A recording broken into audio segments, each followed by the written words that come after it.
네, 새해 복 많이 받으십시오. 네.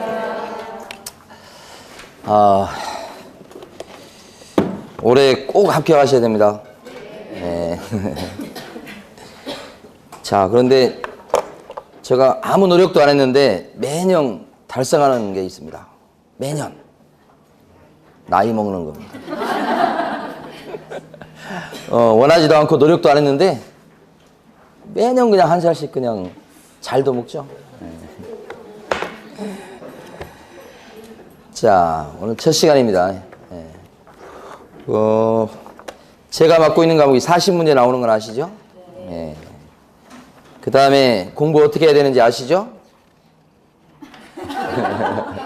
열심히 해야 되는 거잖아요. 자, 바로 진도 들어가겠고, 제가 맡고 있는 과목이 1편과 그 다음에 2편, 3편 이렇게 세 부분으로 나눠져 있습니다. 1편이 요게 공인중개사법이에요.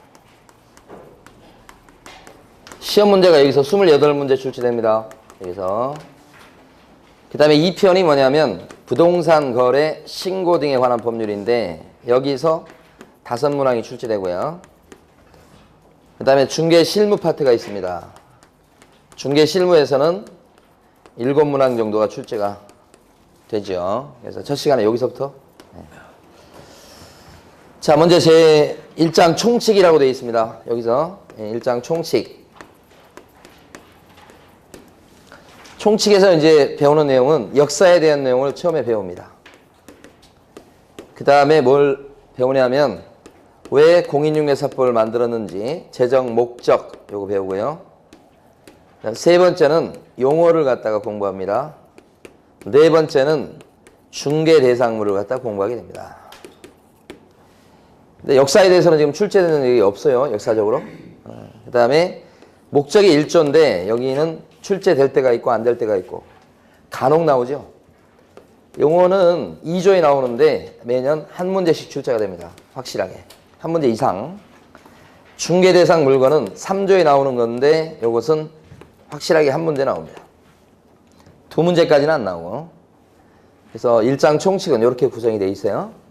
그래서 한 2문제에서 3문제 정도 비중이 있는 내용이 되겠습니다. 역사에 대해서는 나온 적은 없는데 이 내용을 이해하실 때 좀 필요하기 때문에 역사 부분을 좀 보도록 합니다. 역사와 관련해서는 우리 교재 보시면 12페이지에 보시면 아랫부분에 반가로 2번이 있습니다. 요 보면 조선 초기에 말이요. 중개업하신 분이 처음으로 나타났습니다. 그분의 이름이 각회라고 하는 거예요. 각회. 이게 집가자에다가 거간쾌자입니다. 그러니까 집을 흥정 붙여주는 거간꾼이다 이런 뜻입니다. 각회예요. 순 우리말로 하면 집주름 이렇게 얘기해요. 이 사람이 오늘날 중개업자의 조상이에요. 이런 숫자는 많지 않았다가 자 1890년 조선 말기로 가면 숫자가 좀 늘어요. 그래서 오른쪽 페이지 가시면 가로 2번에 반가로 1번에 보면 법을 처음으로 만듭니다. 그게 객주 거간 규칙이에요. 요게 조선 말기 정도에 만들었고 요것은 의미가 있는 게 최초의 법이다. 그 정도는 알아두셔야 되겠죠. 중개업을 규제한 처음 최초의 법이다. 예. 자, 그 다음에요. 가로 4번에 가면 일제시대는 필요 없습니다. 1961년에 박정희 정권 시절에 소개 영업법을 만들어서 규제합니다. 예. 근데 이 소개영업법의 특징은 자, 요런 거예요. 이 당시는 소개영업소에서 부동산도 소개했고 그 다음에 동산도 소개했고 그 다음에 직업도 소개했어요. 직업 소개소. 이 소개영업소에서 그 다음에 남편도 소개했다고. 이렇게. 근데 요때 요 소개영업 하려면 신고하면 누구나 할 수 있어서.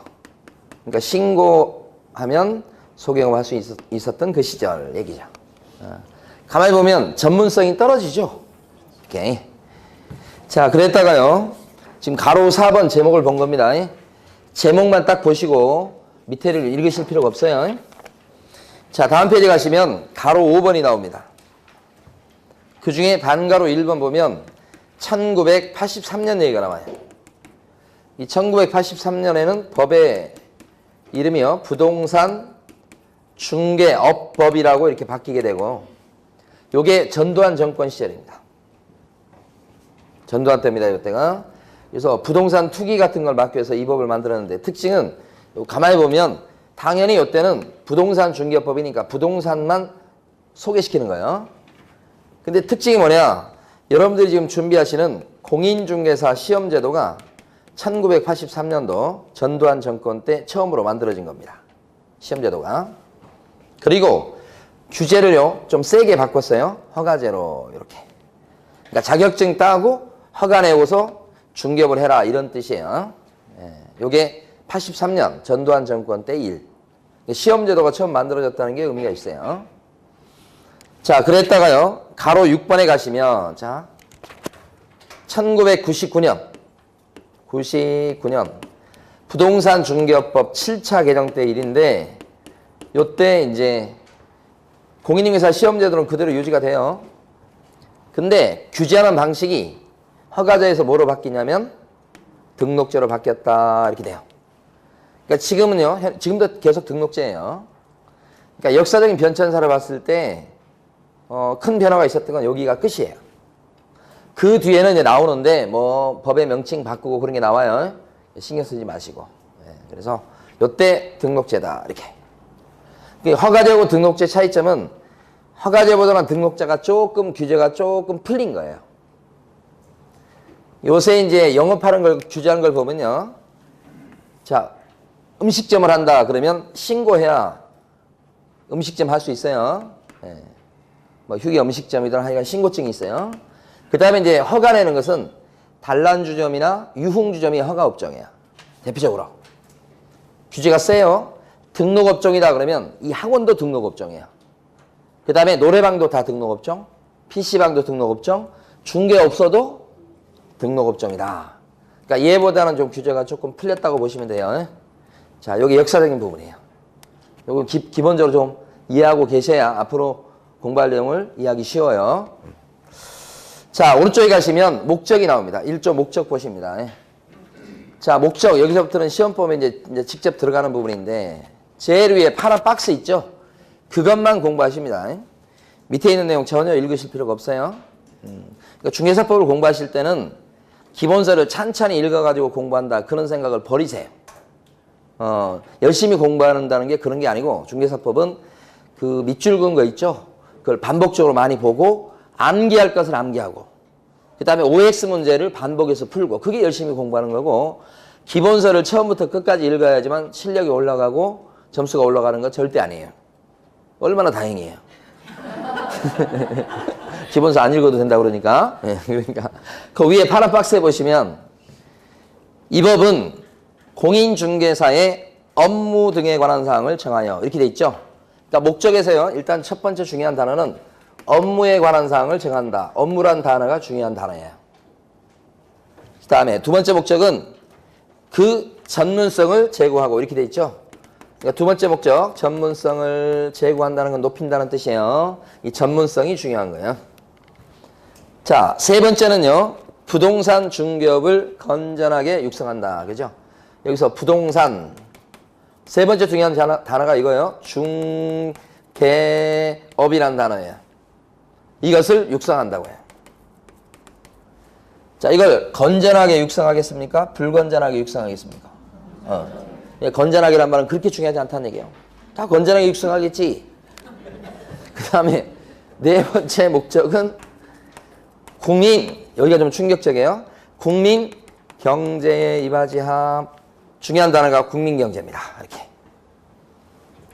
경제만 생각하시면 안 돼. 앞에 국민이 중요해요. 요 네 가지가 목적이에요. 네 가지를 갖다가 기억을 해 두셔야 돼. 이렇게. 근데 네 가지 목적인데 가만히 보면, 자, 단계예요, 단계. 기억하실 때 네 가지 중요한 단어를 기억하세요. 업무 전문성 높인다고요.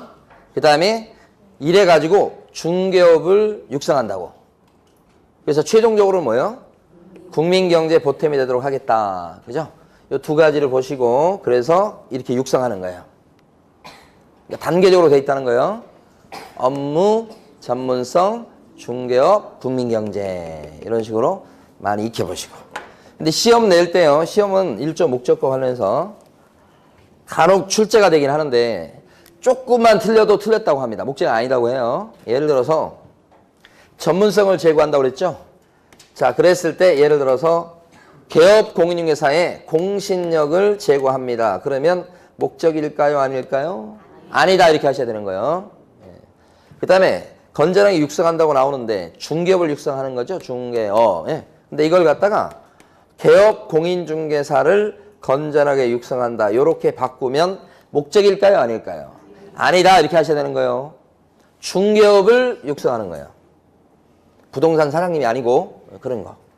그 다음에 여기 보면 지금 달성하려고 하는 마지막 목적은 국민경제에 이바지함입니다. 국민경제에 보탬이 되게끔 하겠다 이런 뜻이니까 혹시 이것을 국가경제에 이바지함 그러면 그럴싸한데 이것도 목적이 아닙니다. 그죠? 자, 옛날에 저희 한참 이제 잘할 때는 저희들은 민족 중흥의 역사적 사명을 띠고 태어났다고 배웠습니다. 그래서 나라가 우선이고 그 다음에 이제 개인이 있는 걸로 나라가 없어봐 개인은 어떻게 하면서 그렇게 우리는 가르침을 받았던 세대예요. 근데 이런 말을 지금 20대 30대한테 얘기하면 아마 웃기는 소리 하고 있다 이런 소리 할 거예요. 젊은 층하고 얘기를 나눠보면 세대 차를 많이 느낀 게 그 잘하면서 받는 교육도 무시할 수 없어요. 지금은 굉장히 개인주의가 좀 팽배해 있다고 볼 수 있죠. 제일 이해 안 가는 것 중에 하나가 젊은 층들이 이제 뭐 자기 집을 마련하겠다, 뭐 결혼하겠다, 나는 이렇게 하겠다. 그런 것들이 별로 없어. 나는 지금 현재요. 여행 가겠다. 그 다음에 좋은 차 해가지고 현재를 즐기겠다는 생각이 있어. 이건 옳고 나쁨이 아니고 그냥 사고가 틀린 거야. 그래서 우리 기성세대 입장에서 봤을 때는 좀 이해가 안 되지. 그러니까 이게 박정희 정권 시절에는 국가경제가 맞을 거야. 저희 잘할 때는. 근데 지금은 뭐예요? 국민경, 그죠? 국가가 존재하는 이유는 국민을 위해서 존재하는 거예요. 그렇게 사고가 바뀌어져야 돼. 저희가 대학교 다닐 때도 그렇게 배웠어요. 이게 법도 어떤 가치관을 갖느냐에 따라서 법 이론이 다 틀려요. 국가가 우선시되냐? 국민이 우선시되냐? 지금 여기에 우선시되는 거예요. 자, 됐습니다. 이제 용어로 넘어갑니다. 용어는 18페이지입니다.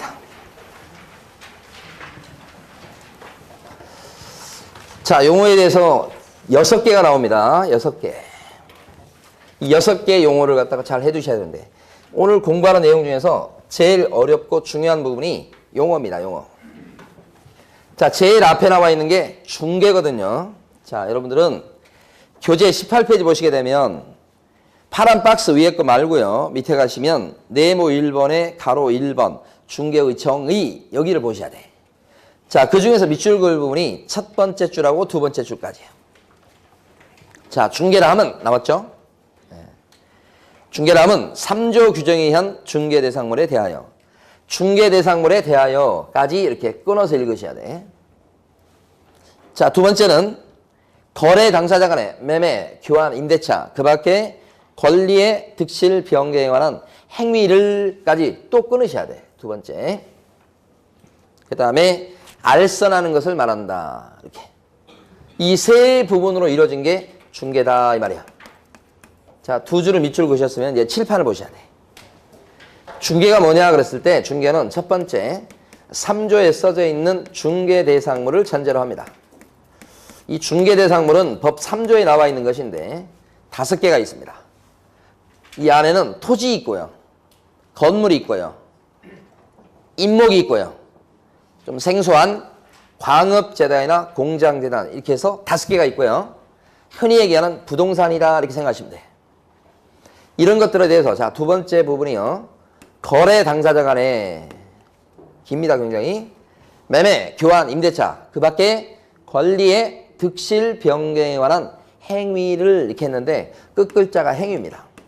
첫 글자가 거래고 마지막 글자가 행위입니다. 붙이면 이게 줄임말이 됩니다. 그리고 말이 돼요. 거래 행위하는 것을 이런 뜻이에요.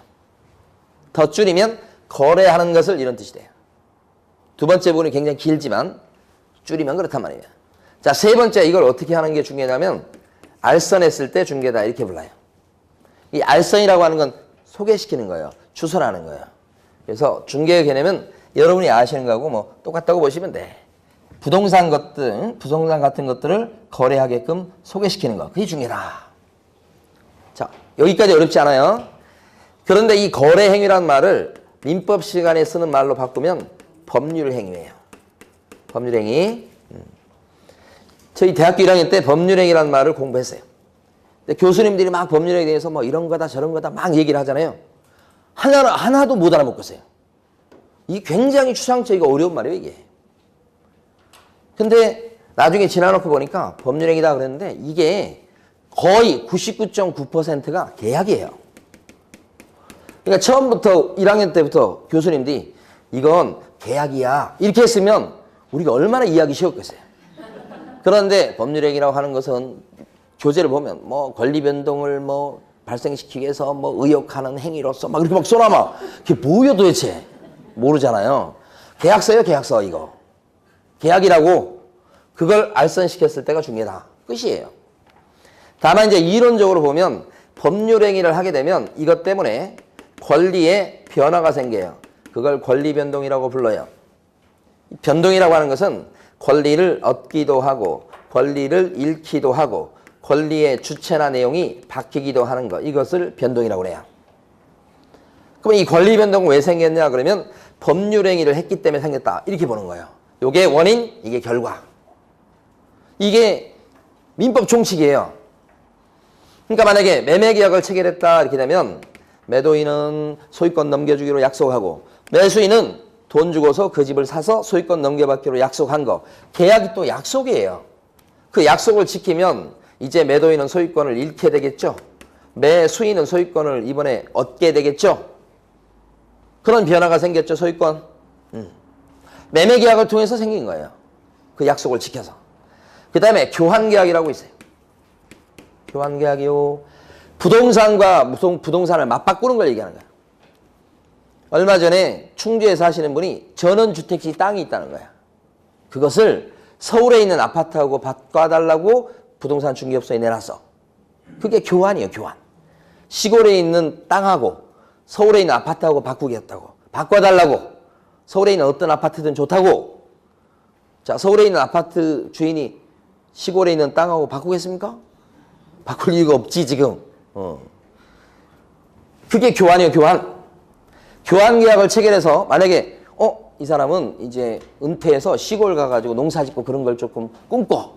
그런 사람이라면 아파트랑 시골에 있는 전원주택지를 바꿀 생각을 할 수 있겠지. 그래서 합의가 됐어. 그럼 어떤 변화가 생기는 거 이제? 아파트 주인은 전원주택지의 땅 주인이 되는 거고 등기해줌으로써 땅 주인은 서울에 있는 아파트 주인이 되는 거죠.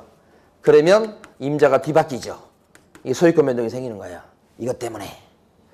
자, 계약 중에 가장 많이 체결되는 계약이 뭘까요? 실무적으로. 매매가 그렇게 많지는 않지. 전세가 제일 많지. 전세 계약을 임대차 계약이라고 그래. 예? 임대차 계약. 이렇게. 이걸 갖다 사회적으로 부를 때는 우리가 흔히 하는 전세 계약이다 이렇게 부르기도 해요. 이 말이야. 자, 어떤 사람이 임대차 계약을 체결했습니다. 이 대치동에 있는 우성 아파트 1층을요. 5억 5천에 전세 얻었어요. 그래서 1월 달에 이사 가요. 그렇게 되면 그 사람은 이제 임차권 얻었어. 왜 이사 가냐면 대치동 학원 보내려고. 그럼 2년 동안 계약을 했어. 대치 우성 아파트 같은 게 재건축 예정되어 있는 그런 단지예요. 이게 싸. 1층인데 한 5억 5천 5억 뭐 이 정도밖에 안 돼. 밖에 하여간 그 정도 돼. 그래서 임차권이요. 그러면 2년 동안 어떻게 해? 거기서 먹고 자고 학원 보내고 할 수 있지. 자기 집이 아닌데 그 권리가 임차권이에요. 이게 생겼어 없던 게 이것 때문에 생긴 거지. 주인하고 계약서 써서. 응? 그 다음에 이제 저당권 설정 계약이라고 그러고 여러분이 조금 생소할 수 있는데 많이 벌어지는 계약이었어요. 이게 저당권 설정 계약이요. 이게 뭐냐면 담보 잡고 잡히는 계약이야. 이게. 그러니까 이 저당권 설정 계약은 돈 꾸는 계약하고 필연적으로 연결돼 있어. 그죠? 은행에서 돈 꿔주면서 이자나 원금 같은 거 회수하기 위해서 어떻게 담보를 잡죠? 그게 저당권 설정 계약이요. 그래서 은행은요, 저당권 설정 등기를 하죠. 저당권 등기를 하죠. 이 계약에 따라서 이거 어디에 써먹는 권리야, 이거? 이자 제대로 안 내고 원금 제대로 안 내고 세 달치 이상 밀리고 그러면 경매에 확 집어넣을 수 있는 그런 권능이, 경매 신청 권능이 여기서 나오는 거예요. 그렇게 합의를 해준 거죠. 못 갚으면 경매 집어넣어도 아무 말 안 할게. 그렇게 된 거라 이게.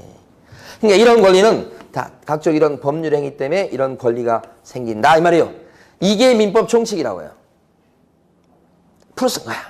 이제 다시 이제 정리하면 두 줄 근거. 3조에 규정된 중개 대상물에 대해서 거래 당사자 간의 매매, 교환, 임대차 그 밖에 많이 있어요. 또 권리의 특실, 변경에 관한 행위를 이해요. 그 행위가 뭐예요? 이거예요. 그게 뭐예요? 계약이에요.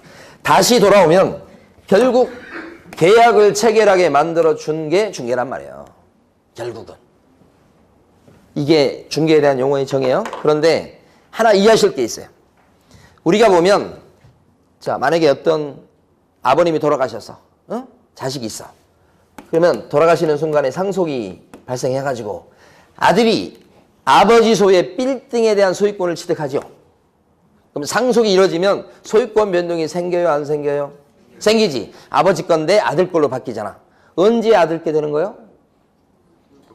아버님이 돌아가시는 순간에 0.00001초도 안 걸리고 아들께 바로 돼버려. 왜 아들께 되죠? 법에 그렇게 써져 있으니까요. 법에 규정돼 있다 이렇게 얘기해요. 법에 그렇게 써져 있어. 상속. 경매도 마찬가지예요. 경매에서 낙찰을 받은 사람은 낙찰 대금을 납부하는 순간에 민사집행법에서 매각 대금을 다 낸 때 소유권을 취득한다고 써져 있어. 그래서 소유권 변동이 생기는 거예요. 그러니까 소유권 변동이 생기는 원인은 크게 두 가지예요. 하나는 계약이고 또 하나는 뭐예요? 법의 규정이에요. 근데 아셔야 될 게 법에 이렇게 규정돼 가지고 이렇게 소유권 변동이 생기는 이런 경우는 중간에 제3자가 개입할 수가 없지요. 그러니까 중간에서 이렇게 소개시키는 것은 있을 수가 없죠. 상속받는 걸 여러분이 중간에서 아빠하고 아들 사이에서 소개시키나요? 그런 건 없잖아요. 그러니까 중개란 말은 성립되지 않죠. 아무리 권리 변동이 생겨도. 근데 계약을 원인으로 해서 권리 변동이 생기는 이런 경우는 계약서를 쓰기 때문에 중간에서 제3자가 개입할 수가 있고 개입할 수 있으니까 알선해 줄 수가 있고 알선해 줄 수 있으니까 중개란 말이 만들어질 수 있는 것이죠. 이걸 이해하셔야 돼. 자, 그러면 중개에 대해서 이해하셨는지 제가 지금부터 사례 4개를 설명드릴 테니까 맞춰보시는 거야. 응? 자, 첫 번째. 제가 중간에서 금전에 대해서 소비대차 계약을 체결하는 것을 이런 말이 조금 낯선 표현이요. 요 돈 꾸는 계약이에요. 돈에 대해서 빌리는 계약, 빌려주고 빌리는 계약이요. 그걸 소비대차 계약이라고 그래요. 이런 것을 제가 중간에서 알선했다 그러면 저의 이런 행위는 중개입니까? 아닙니까? 중개는 세 가지를 몽땅 갖춰야 중개가 된다고 그랬습니다. 그런데 여기서 보면 분명히 가만히 보면 여기 계약을 체결하는 거 맞고 소개시킨 것도 맞죠? 근데 계약의 목적물이 토지 건물 같은 부동산이 아니죠? 이래버리면 중개가 안 됩니다. 이렇게 하는 거예요. 자, 중개에 대한 가장 기초적 용어를 이해하셔야 돼요. 어떻게 보면 여기까지는 쉽다고 할 수 있어. 여기서 이제 여러분 상식이 깨지는 거예요. 잘 보세요. 두 번째요. 땅이요. 경매로 나왔습니다. 근데 낙찰 받게끔 들어가 보라고 제가 소개시켰어요. 근데 진짜 낙찰 받았네. 자, 그러면 저는 중개한 거 맞습니까? 왜 중개가 아닙니까? 땅을 소개시켰는데 경매는 계약서 안 쓰죠? 그것 때문에. 계약서 쓰게 만들어주는 것이 중개의 본질이에요. 본질. 자, 세 번째요. 신축상가가 있습니다. 신축상가를 분양합니다. 이 분양이라고 하는 것은 분양계약은 첫 번째 매매계약을 분양이다 이렇게 생각하시면 돼요. 첫 번째. 신축상가잖아요. 첫 번째 매매 계약을 분양계약이라 그래요. 이 분양계약을 체결하는 것을 제가 중간에서 대신해 줬어요. 대행이라고 합니다. 이 분양대행하는 대표적인 것이 분양회사에 속해서 분양팀에서 일해주는 사람들이 있죠. 여러분들이 자격증을 따시면 진로가 크게 세 가지 진로가 있다고 말씀드렸어요. 첫 번째가 제일 많은 경우는 부동산 사무실. 두 번째는 분양팀에 들어가는 거예요. 세 번째는 경매 컨설팅 법인에 들어가는 거예요. 응? 분양팀에 들어갔어요. 그래서 한 게 뭐예요? 그렇지? 상담해주면서 대행을 하잖아요. 이러면 이 분양대행을 해주는 이 행위는 중개입니까? 아닙니까? 중개가 안 돼요. 왜요? 아무리 계약이지만, 상가에 대한 계약이지만, 중개는요, 소개시켰을 때 중개가 되는 거죠. 대신 해줘갖고는 대행을 대리라고 생각하시면 돼. 대리 해줘갖고는 중개가 되지 않는다. 하나만 더요. 아파트가 있어요. 아파트에 대해서 저당권 설정 계약을 체결합니다. 실제는 요즘은 대출이 잘 안 되지만은 사실 옛날에 많이 했던 거예요, 사실은. 저당권 설정 계약을 체결하는 것을 법무사를 통해서 많이 했던 거예요. 저당권 설정 계약 체결하는 것을 어떻게 했다고요? 알선했습니다. 그러면 저는 중개한 겁니까? 안 한 겁니까? 부동산 사장님들이 이거 잘 인식하지 못하고 하는 경우가 많았어요. 중개예요? 안 해요? 중개 맞습니다, 이거. 예, 그냥 분위기 타면 안 됩니다, 지금. 중개 맞아, 이거. 왜요? 세 가지 갖췄잖아. 이건 부동산 맞잖아요. 이것도 계약이잖아요, 계약. 이거, 그래서 이거 한 거예요, 지금. 그 다음에 뭐예요? 알선해요. 그죠? 집을 살면서 대출 끼고 집 사는 경우 있잖아요. 그럼 대출 받게 해달라고 그러잖아. 그럼 여러분들이 어떻게 해요? 법무사를 통해서 대출 알아보잖아요. 그러면 알게 모르게 이런 계약을 체결해요, 은행이랑. 여러분이 이거 해주는 거야. 이거 중개 맞아요. 자, 중개인지 아닌지를 기본적으로 이해할 수 있도록 노력을 하셔야 돼. 그런데 아주 본질적인 내용을 하나 짚고 넘어갑니다. 여기서 지금 보면 이게 중개가 아니라고 그랬죠? 그러면 부동산 사장님은 특히요. 분양대행 생각해 보세요. 요거 분양대행을 부동산 사무실을 차려서 일하시는 부동산 사장님이 할 수 있다 없다? 요 부동산 사장님이 분양대행을 갖다가 할 수 있다 없다? 주변에 신축 빌라가 있네. 와가지고 좀 분양해주고 그렇게 하면 한 채당 얼마씩 주겠다고 그래. 자, 그러면 할 수 있다 없다? 있어요. 중개 X라고 그래서 부동산 사장님이 못한다고 착각하시면 안 되는 거예요. 그러니까 개업 공인중개사분도 할 수 있어요. 이거 분양대행. 할 수 있는데 그랬다고 했을 때 그 활동의 성질이 중개예요? 아니에요? 아니야. 중개가 아니기 때문에 분양대행과 관련해서 받은 돈은 중개보수로서 복비가 아니고 분양대행료에 들어가요. 이 대행료는 그러면 뭐예요? 복비가 아니기 때문에 법정 상한선이 있다 없다? 없다.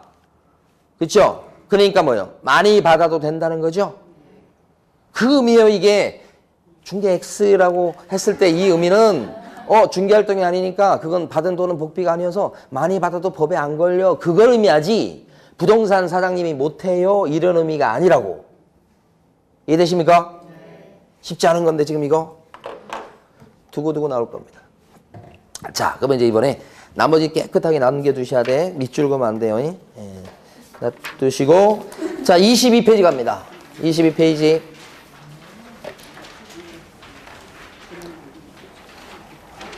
오른쪽에 23페이지 갑니다. 23페이지 23페이지 제일 위로 가시면 첫 줄 네모 3번에 가로 1번에 첫 줄 중개업이라 하면 이렇게 나온 거 있죠? 다른 사람의 의뢰에 의해서 의뢰에다 동그라미 합니다. 의뢰.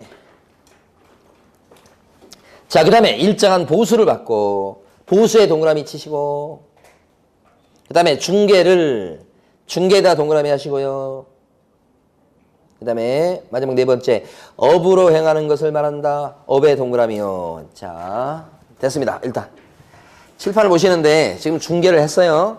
이번에 할 것은 뭐냐면 중개업이라고 하는 것을 용어를 공부해 볼 거야. 근데 어쨌든 간 가만히 보면 중개보다는 중개업이 훨씬 중요한 겁니다. 이게 비교가 안 될 정도로 이게 훨씬 중요하고 가장 핵심적인 용어는 뭐냐? 이거예요. 아까 목적할 때도 공인중개사법의 제정 목적은 무엇을 건전하게 육성하는 게 목적이었어요? 부동산 중개업이에요. 부동산 중개업. 뭐 중개업이 되려면 네 가지 조건을 갖춰야 됩니다. 의뢰가 뭔지 아시죠? 부탁, 팔아주세요, 전세 얻어주세요, 이런 거. 그 다음에 복비를 챙겨야 됩니다. 보수. 그 다음에 세 번째는요, 중개 활동을 하는 것이 돼야 됩니다. 중개가 뭐죠? 그러면 여기서 했던 거죠. 세 가지죠. 3조에 규정된 중개 대상물에 대해서 그 다음에 거래 당사자 간의 매매 교환 임대차, 그 밖에 권리의 득실 변경에 관한 행위를 어떻게 했을 때, 알선했을 때 중개입니다. 이렇게. 이런 걸 어떻게 하면 중개업이 되냐면 업으로 행하는 거 이렇게 돼요. 근데 업의 개념이 이제 조금 낯설 수 있어요. 이게 법률 용어예요. 그런데 사회적으로 쓰는 말로 바꾸면 영업이에요. 그러니까 영업이라고 하셔도 괜찮아. 다 두 글자씩 생각하시면 돼. 의뢰, 보수, 중개, 영업 이렇게. 그럼 영업이 뭐냐? 요것만 좀 추가로 보시면 돼. 이거 어렵지 않고요. 자, 영업이 되기 위해서는 우리 판례는 이렇게 얘기합니다. 판례에 따르면 판례는 원래 법조문에는 업으로 행하는 거 하고 끝났어요. 근데 판례는 이것을 첫 번째 영리 목적 갖고 활동을 해야 된다 이렇게 보는 거야. 만약에 자선 활동을 하잖아. 그러면 그건 영업이 될 수 없어. 돈 벌 목적이 있어야 돼. 자, 두 번째. 이 쉬운 거고.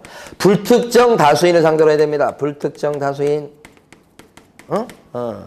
여기 조금 어렵다고도 볼 수 있는데 특정이 되지 아니한, 아니 불자예요. 특정되지 아니한 여러 명 이런 뜻이에요. 그러니까 이게 순 우리말로 하면 여러 사람을 상대로 했을 때 그걸 영업이라고 하지, 한 두 사람 정도를 상대해가지고 이렇게 일을 한다. 그건 영업이 아니야. 여러 사람을 상대로 해야 됩니다. 이런 뜻이고. 세 번째, 영업이 되려면 한두 번 하고 말면 영업이 아니야. 그러니까 세 번째는 계속 뭐가 있어야 돼? 반복적인 성향이 있을 거 이런 뜻이에요. 이 세 가지를 목전 갖춰야 돼. 이 세 가지를. 그래야 뭐가 된다고요? 영업이. 판례 입장이야. 자, 지금부터 이제 중개업과 관련해서 네 가지 중요한 판례를 지금부터 설명을 드리고 교재에서 그 네 가지 판례를 밑줄 그을 거란 말이에요. 자, 첫 번째는 계속 반복성이 있어야 될 건데, 자, 반대말 뭘까요? 그렇지. 어쩌다가 하는 일회성이 그치는 활동을 했다면 중개업이 될 수가 없다. 예를 들어서 우연히 어떤 사람이 전세 한 건을 했다. 우연히. 그러면 이래 갖고는요, 직업적으로 했다고 볼 수 없죠? 그러면 영업이 될 수가 없다는 뜻입니다. 저희 학교 다닐 때 보면 그때는 편의점이 많지 않았어요.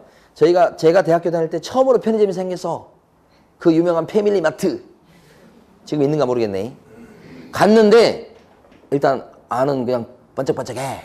되게 비싸. 그래가지고 야, 이건 곧 망하겠다 생각했어요.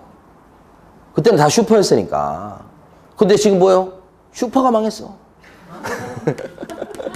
편의점이 망한 게 아니고, 비싸도 이용하잖아. 우리 애기들도 밥을 먹을 때 간단히 밥 먹으려면 그 도시락을 팔잖아요. 자주 가, 거기를. 자, 근데 제가 다닐 때는 슈퍼가 대부분이었어요. 자, 슈퍼 주인이 있어. 그런데 대학생이 들어와, 대학생이. 와가지고 물건 사러 들어왔죠. 뭐 꽃갈콘 이런 거 사러 들어왔어. 지금도 꽃갈콘이 있더라고. 그런데 와가 얘기하다 보니까 원룸 구하는 사실을 알게 돼서, 그러니까 이 슈퍼 주인이 자기 친구 C가 대학가 주변에 돈 좀 벌어갖고 원룸을 신축했거든. 원룸 수요가 있다는 걸 알고서 그 얘기를 알고 있기 때문에 원룸 구하니까 가보자 해서 여기 데려간 거야. 마음에 들어요. 그래서 B가 이 원룸을 전세 얻었다고. 얻어줬어. 자, 그랬을 때요, 이 슈퍼 주인의 이러한 행위는 중개입니까? 아닙니까? 슈퍼 주인의 이런 행위는 중개에 들어갑니까? 중개는 세 가지 요건 갖추면 되잖아. 원룸도 부동산 맞죠? 전세계약도 계약 맞죠? 지금 슈퍼 주인이 한 게 뭐예요? 알선이죠? 중개 맞잖아요. 이랬더니만 대학생이 슈퍼 주인한테 고맙다고 10만 원짜리 백화점 상품권을 들고 왔어. 그래서 뭐 이런 걸 다 하면서 받았어. 이렇게. 그러면 이 10만 원 받았다고 지금? 중개업입니까? 아닙니까? 아니에요.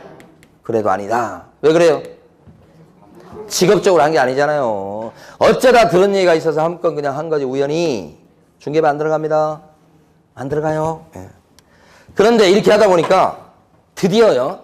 이 슈퍼주인 아저씨가 50년 만에 자기의 적성을 찾은 거야. 그래가지고 슈퍼주인 아저씨가 어떻게 했냐면 그 슈퍼 앞에다가 슈퍼 앞에다가 빨간 표차를 붙여놔요. 여기다 방부해줌 이렇게. 그리고 대학노트를 두툼한 걸 하나 만들어.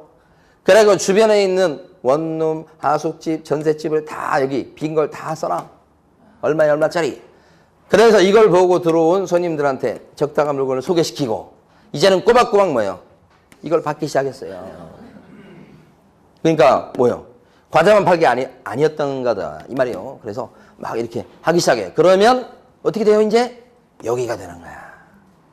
그런데 여기가 되면 이제 막 복비도 생겼었죠 지금. 그래버리면 요게 영업이 돼가지고 여기에 들어가게 돼 여기에.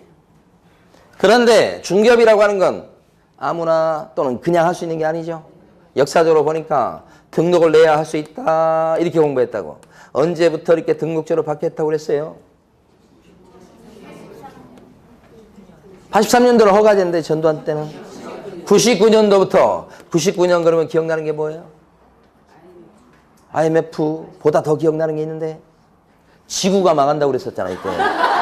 그런데 그 얘기가 지금 다시 나온 것 같은데 2021년인가 뭐 언젠가 또 뭐 지구 망한다고 그게 지금 다시 또 돌더라고. 99년도가 지구 망한다고 그랬던 거 아니에요. 그래도 등록제로 바꿨습니다 그때. 등록제로 바꿨어.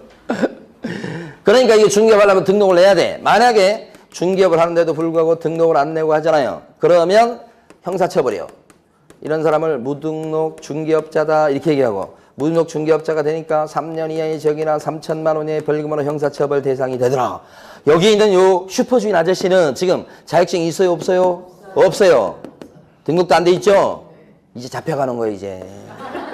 그러니까 요게 지금 판례가 조문에도 없는데 판례가 이 세 가지 기준을 딱 만들어 놓고 그죠? 이러면 영업이 되고 중개업이 됩니다라고 판례가 하는 이 얘기를 한 이유를 아셔야 돼. 넘어가면 처벌될 수 있다는 거예요. 이 슈퍼주인 아저씨는 넘어간 거예요 지금.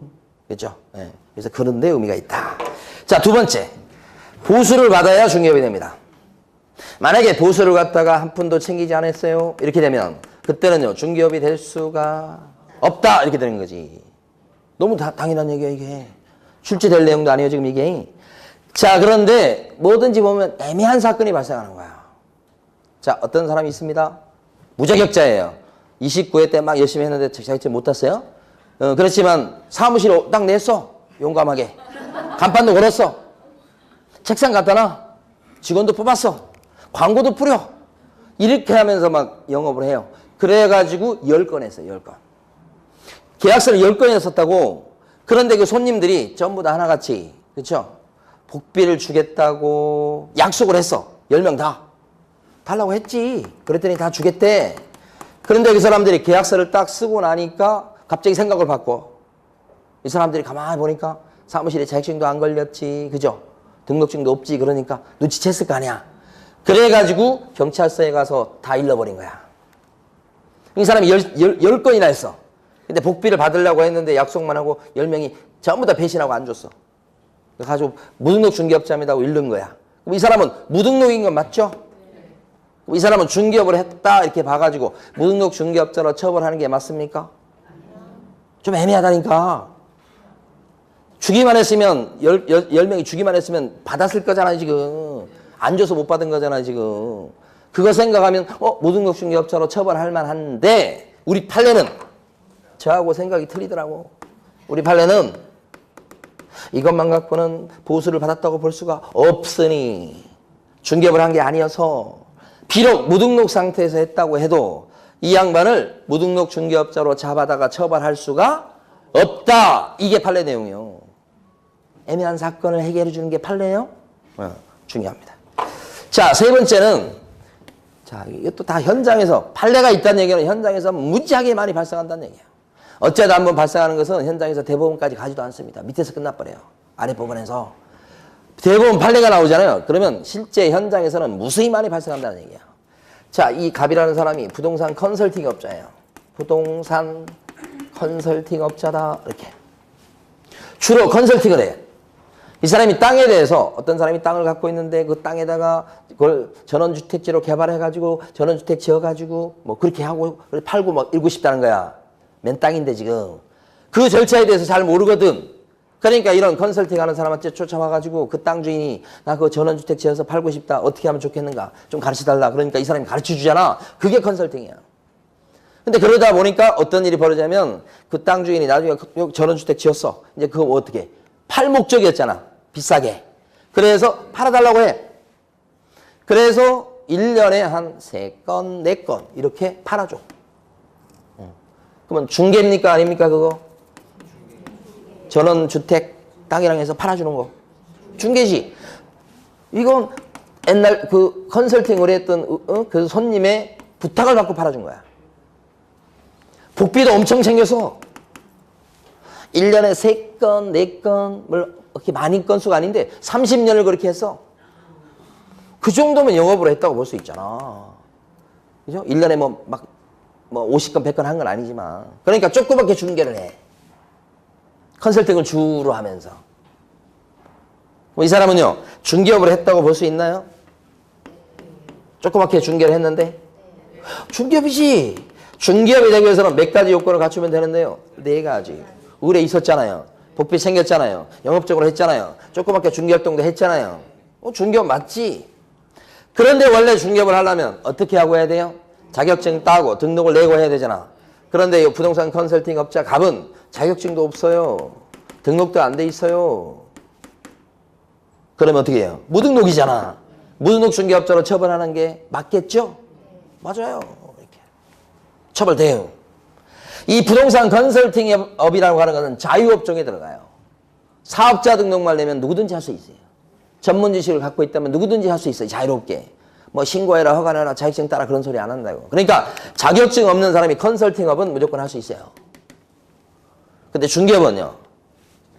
등록 내고 해야 되거든요. 현장에 이런 사람들 많습니다. 부동산 컨설팅 업을 빙자해가지고 실질적으로는 중개 활동하는 사람들이 많다고. 그 사람들이 적발되면 어떻게 된다고요? 무등록 중개업자다. 응? 이게 3번째 중요한 판례요. 자, 4번째. 마지막 얘기야. 은행에서 돈 꾸는 얘기라고. 응? 자, A가 있습니다. 근데 B 은행에서 돈을 꿔요. 대출을 받는다고요, 대출. 근데 은행에서는 대출을 받을 때 그냥 신용대출을 하는 게 아니죠. 담보대출을 하게 되죠. 담보 잡고 돈을 꿔주잖아. A가 아파트가 한 채 있어요. 그러면 대출을 받는다고 하니까 은행에서는 뭘 요구해요? 담보 제공을 요구하죠. 그러면 대출을 받습니다. 담보대출을 A가. 그러면 계약서를 2장 쓰게 돼요. 알게 모르게. 하나는 돈 꾸는 계약서를 쓰게 됩니다. 돈 꾸는 계약을 뭐라고 그런다고 그랬어요? 금전, 소비, 대차 계약이다. 담보 설정하는 계약을 뭐라고 그런다고 그랬어요? 저당권 설정 계약이다. 이런 식으로. 응? 저당권 설정 계약이에요. 이렇게 하는. 2장의 계약서를 쓰게 된다고. 그래서 대출을 받는다고. 이랬을 때 중간에서 갑이라는 사람이 자, 요 금전 소비 대차 계약서를 쓰게끔 중간에서 소개시켰다. 그러면 갑의 이러한 행위는 중개입니까? 아닙니까? 중개 아니죠. 계약을 체결하게끔 도와준 건 사실이지만 아까 했었잖아요. 그 계약의 목적물이 부동산이 아니잖아요.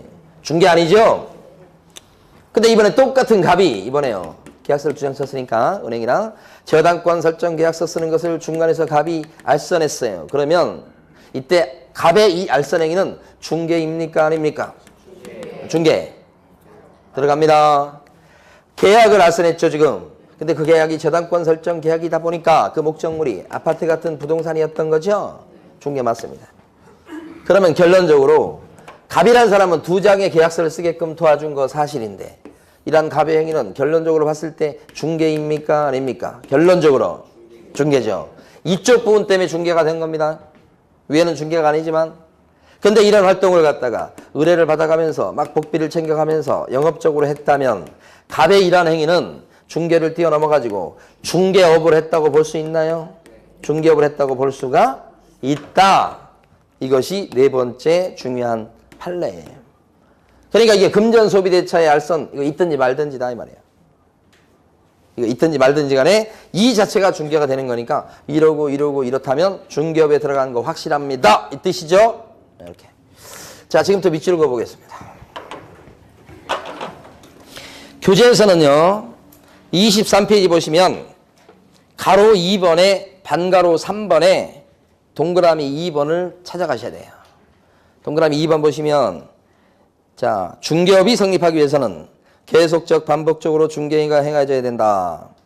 따라서 우연한 기회에 단 1회 건물 등에 대한 전세계약 등을 알선하고 수수료를 받은 그것만 갖고는 우리 이 법상 공인중개사법상의 중개업이라고 할 수가 없다. 우연히 했을 때는 중개업이 안 된다는 판례죠. 자, 밑에 동그라미 3번 부동산 중개 행위가 부동산 컨설팅 행위 또는 분양 등의 부서에서 이루어진 경우라고 하더라도 중개업에 해당될 수 있다. 있다죠, 있다? 두 번째 판례. 자, 다음 페이지 갑니다. 다음 페이지 보시면 판례 박스가 있고요. 3번입니다. 3번. 3번요. 3번 보면 금전소비대차의 부서에서 저당권 설정의 알선을 어부라는 경우가 중개업에 해당하는지 여부 이렇게 나와 있죠? 네, 그거. 자, 타인의 의뢰에 의해서 그 다음에 일정한 수수료를 받고 수수료가 지금은 보수예요. 그 다음에 부동산에 대해서 저당권 등 담보물권의 설정에 관한 행위의 알선을 어떻게 했다고요? 업으로 하는 것도 공인중개사법 소정에 공인중개사법에서 정한 중개업에 해당한다. 그죠? 금전소비대차의 알선의 부서에서 일어났을지라도 그 판례까지죠. 자, 쉬겠습니다.